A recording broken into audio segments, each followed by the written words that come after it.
Hi guys, my name is Bobby. Welcome back to my channel. And today I'm kind of bringing you my September wrap up late. Couple reasons. First of all, I only read 2.5 books in the month of September, and two of those, actually all of the books that I read, the two that I read and the other one that I started and didn't finish, are all on my 5-star predictions.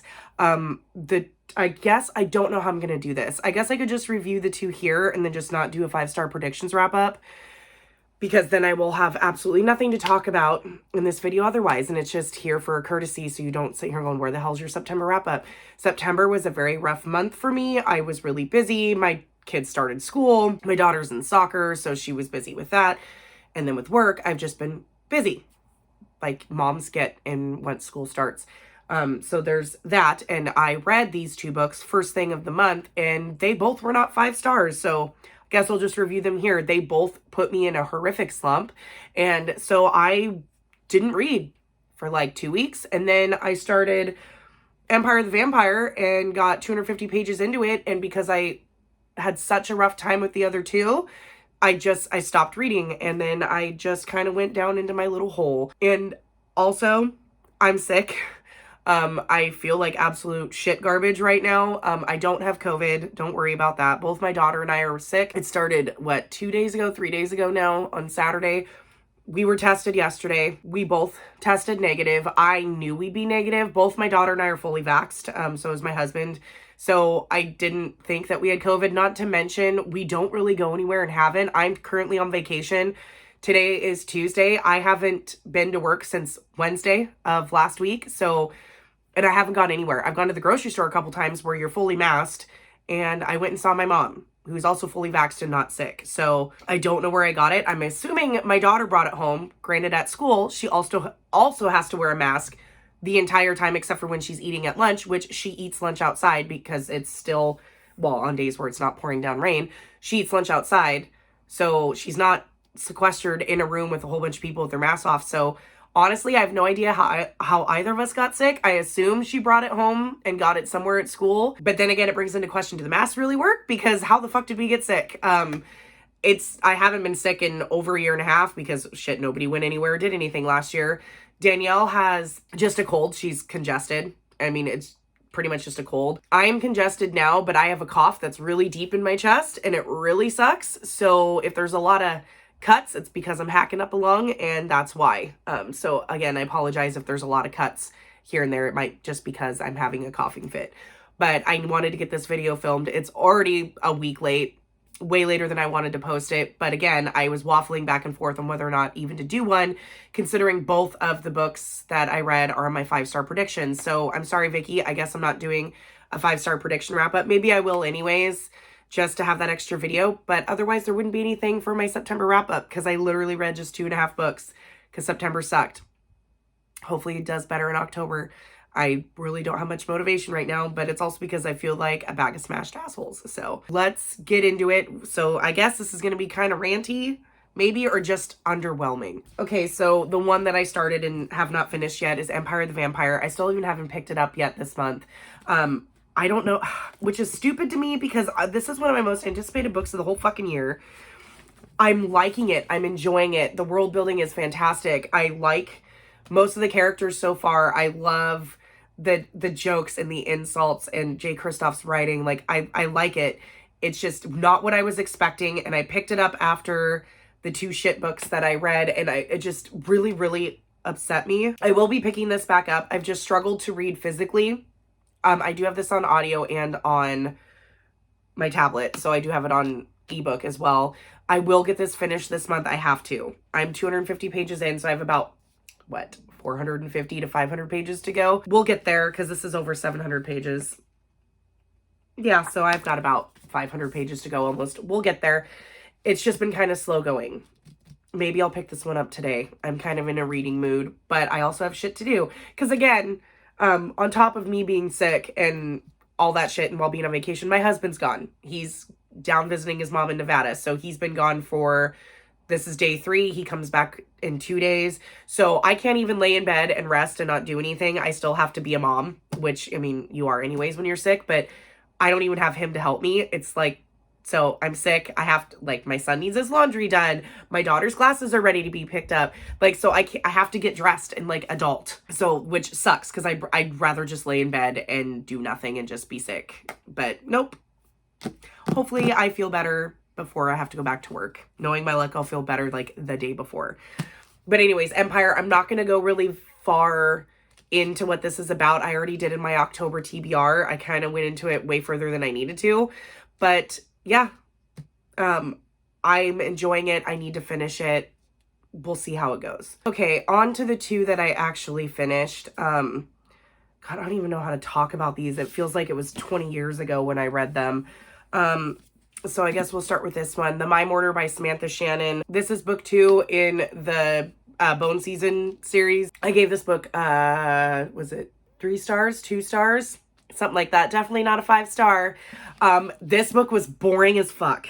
And I hate saying that, but I loved the Bone Season. It kept me very engaged. I was so into it. I read it really quickly. Absolutely loved it. So I figured this would be the same thing. Absolutely not. This is fucking boring as hell. This takes place back in, so the Bone Season, I've already described, it's like a fantasy sci-fi-ish, like futuristic series that takes place in our own world, but in the future where there's a corporation who has taken over all the governments of the world, and being clairvoyant or anything of that nature is illegal. And from what our main character Paige thought, that if you were known to be clairvoyant and you were caught, you were killed. She's a clairvoyant, has been hiding and working for the underworld for a long time.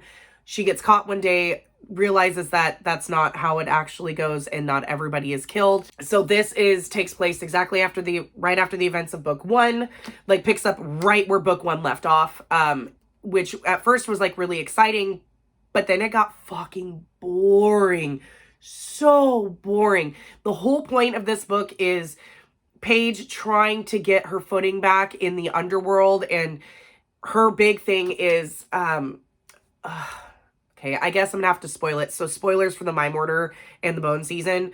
So in the Bone Season, Paige gets taken to this camp, which is like Oxford. It's, futuristic, where they've taken away a lot of things, and people who are clairvoyant, like there are these creatures who have been there forever, and I can't even remember what their creatures are called now, where they feed off of clairvoyance. So it's kind of vampiric in a way, only they don't suck your blood. They like suck off your soul.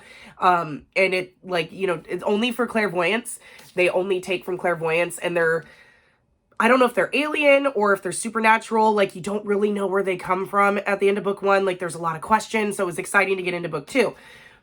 Come to find out, they are working with the government, with the company. So when they catch clairvoyants, they send them to Oxford to pretty much just be slaves and food for these people or these creatures. And these creatures have this like deal that we won't bother you or encroach on your normal everyday life if you let us feed off clairvoyance. So in this one, Paige, why do I keep saying Claire? Paige comes back and, is trying to get back into the underworld, and like the group that she was working for and all that shit. People start dying. She really wants to tell all the other clairvoyants about these creatures and like what happened to her. And her Mime Lord is the one that runs her faction and her section of the underworld, is saying, no, we're not going to do it. I mean, she's even in front of a council. He's like, nope, not going to do it. We're not going to tell them. And come to find out, all the Mime Lords know about this. At the end, they are working with the government and for these creatures. So it was kind of anticlimactic.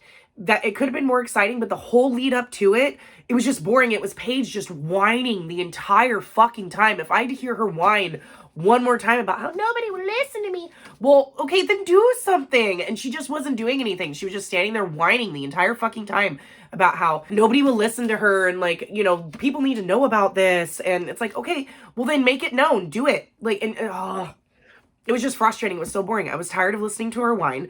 I was tired of nothing happening. And honestly, the whole Mime Lord underworld shit is not as exciting to me as the creatures and like all that shit in the Bone Season. And so it was anticlimactic. It got kind of boring. The ending, everybody's like, oh, it's like, oh, okay. Kind of could have seen that coming a mile away. So the My Mortar sucked. I believe I only gave it 2 stars, maybe 3. I still want to continue, but now I'm really in no rush. I'm really in no hurry, because the way this book just dragged, and this isn't a short fucking book. It is over 500 pages of Paige whining and really not doing anything. And I guess, yes, she kind of becomes a mime lord herself, and everybody's like, well, that was cool watching her get there. Not really. The only reason she wanted to be a mime lord is so she could tell everybody. But it's like, I didn't really care about that. It's like, you didn't need 500 pages for her to become a mime lord and to tell everybody. Like, we could have done that a lot quicker and actually got to like the good stuff. So yeah, this was not 5 stars. I don't remember if it was 2 or 3, but definitely not 5. Okay, and then the last book I got to talk about, since, you know, hopefully this will be a nice and short and sweet. Another book that was highly anticipated, and I was super fucking disappointed. That's False Witness by Karen Slaughter. Yeah, this one was 2 stars. Definitely not a 5, which makes me really sad because I love her. I did love her solo books that aren't part of a series. Like, I really like The Good Daughter, and I really love Pretty Girls. Hated Pieces of Her. That book was absolute trash, dumpster fire, total shit. I was hoping this one wasn't as bad as Pieces of Her, and while it's not as bad as Pieces of Her, it's not that much better. So this tells the story of 2 sisters. Where have we seen that before? I can't even remember their names. Lee and Callie. That's right. So we have Lee and Callie, 2 sisters. Where have you heard that from? The Good Daughter, Pretty Girls, both have to deal with sisters. So this okay, so this is a story about Lee and Callie. Lee is a lawyer and is doing pretty well for herself. She is currently getting divorced from her husband, Walter, or is divorced, separated, something like that. And they have a daughter, Maddie, who's like 14, 15. She's a teenager. And then Callie is Lee's younger sister. She's a drug addict. And Lee hasn't really seen her much. Like, she checks in with her now and again, but she's a drug addict and they don't really see each other that often. So Lee is a lawyer, and one day she gets a notification from her boss or something like that, that they have this big client coming in, and he specifically wants Lee to be his lawyer. And she thinks that's kind of odd until she meets him and realizes she knows who he is. She used to babysit him when she was a teenager, and he knows something about her and her sister, and like shit kind of goes from there. So basic bitch, why I rated this 2 stars and why it sucked. It is a bad redo of The Good Daughter. Pretty much. This is way too much like The Good Daughter, and not in a good way, and it's not that great. And second of all, this was written during 2020, like 2019, 2020, like when COVID first became a thing. It is heavily mentioned in here. Like, so if that triggers you in any way, it's do not pick this up. It is heavily mentioned. The talks of masks and hand sanitizer. I mean, it's literally in like the writing. So it'll be like, you know, Lee was sitting in her car and she was going to go into this place. And so it's like, you know, Lee was sitting in her car and she gathered up her mask and her hand sanitizer in her purse. And as she got out of her car, she put her mask on, but then pulled it down below her nose because she was still outside and didn't have to have it up until she got inside. Like, it is written like that into the story so much that it's not like you can ignore the fact that COVID is a thing in this story. It is very, very present, which I know can be very triggering for some people who don't want any kind of COVID or reminder of COVID. You know, a lot of us read to escape. This is not a good escape if you want to get away from COVID, because it's heavily, heavily mentioned. They talk about social distancing. They talk about, like, Lee goes to a production or a play that her daughter's putting on and how everybody's masked up and how they're all sitting apart from each other. And, you know, it's very, very heavily mentioned. I've seen some people say that they think that Karen Slaughter was pushing her own agenda, that she's pro-mask and pro-vaccination stuff, but she doesn't talk about vaccination in here. She does talk about the mask wearing, but it's not like, oh, everybody should wear one. It's more talking about the fact that you have to wear one, like based on, you know, mandates and stuff like that. So I don't think she necessarily is pushing it either way, just kind of talking about how life was in 2020, or kind of still is. So if that's triggering to you, do not pick this up at all, or you just don't want to hear about it, do not pick this up at all. So now we're going to go into spoilers so that I can properly rant about this book. Yeah, this book was terrible. So the whole premise of this book is Lee and Callie used to babysit for this boy. I don't even remember his fucking name. When they were little kids. And at the very beginning of this book, which made it feel promising to me, it's from Callie's point of view. And she's describing being at home with this boy and talking about taking care of him and how she's kind of dejected and, you're just kind of depressed and you think that she's married. You're like, oh, she's just unhappy in her marriage and like all this stuff. And the guy comes home and he's kind of forceful with her, and like she goes to make him a drink in their in-home bar, and he forces her to like, you know, do a sexual act on him, kind of forcefully, not really, but like where she doesn't really want to do it, but she does it like out of obligation. So you're like, ah, this is an unhappy marriage. Like she doesn't really want to sleep with her husband, whatever. And then the little boy comes out and like doesn't see anything, but like, you know, the dad is like yelling at him and all this stuff. And they kind of get into this fight. And then you realize that they're not married, that the girl's point of view is Callie is one of the sisters and she's a 14-year-old babysitter and this is an adult male.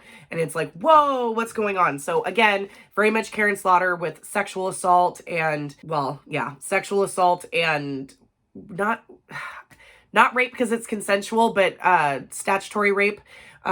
And, you know, the normal triggers. There is some gore in here, but the gore is not as bad. It's not as triggering as, like, the sexual assault would be. But then as you start to realize, like, this client that wants Lee is the little boy. So this little boy is now grown up and is an adult. He's engaged to be married. His dad is long gone. His mom hired her to, you know me personally. You know how I was growing up. And she goes, yeah, only as a little kid, though. And he's been accused of raping and sexually assaulting multiple women. So this brings it back to, like, Lee thinking about, okay, is he just like his dad? Because, you know, come to find out, Callie murdered this kid's dad when she was younger because he'd been sexually assaulting her for years, and then he beat the shit out of her, and so she fought back, happened to nick his femoral artery in his leg, and he bled out. So as a teenager, you know, Callie kills this man, calls her sister to help her, so they have disposed of the body. The whole entire time this little boy was sleeping, but they're going, was he really sleeping? Does he know that we killed his father and got rid of the body? So, like, as she's trying to help him in the court case, it's like, I have to keep my mouth shut. I have to do what he needs me to do because he could rat on me. So it's very much good daughtery in that respect, where you keep trying to figure out what's going on. And it sucked because it was so much like The Good Daughter, and it just wasn't believable. Like, the reason Callie's a drug addict is because of this sexual assault and then the murder that she murdered this man. I mean, it was unintentional, but she was just trying to fight back and protect herself, and she ends up killing him. And she doesn't call 911 to help him because the nick on his artery was not superficial, but not deep enough to make him bleed out in 2 minutes. It took like a good hour for him to bleed out and die. So, you know, she feels guilt for that. That's why she's now a heroin addict.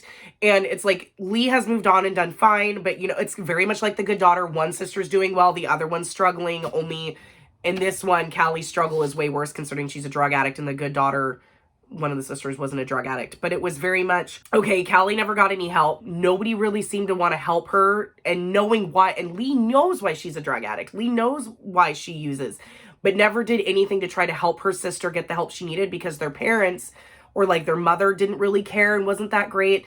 So it's kind of like, you know, your sister just kind of languished and died.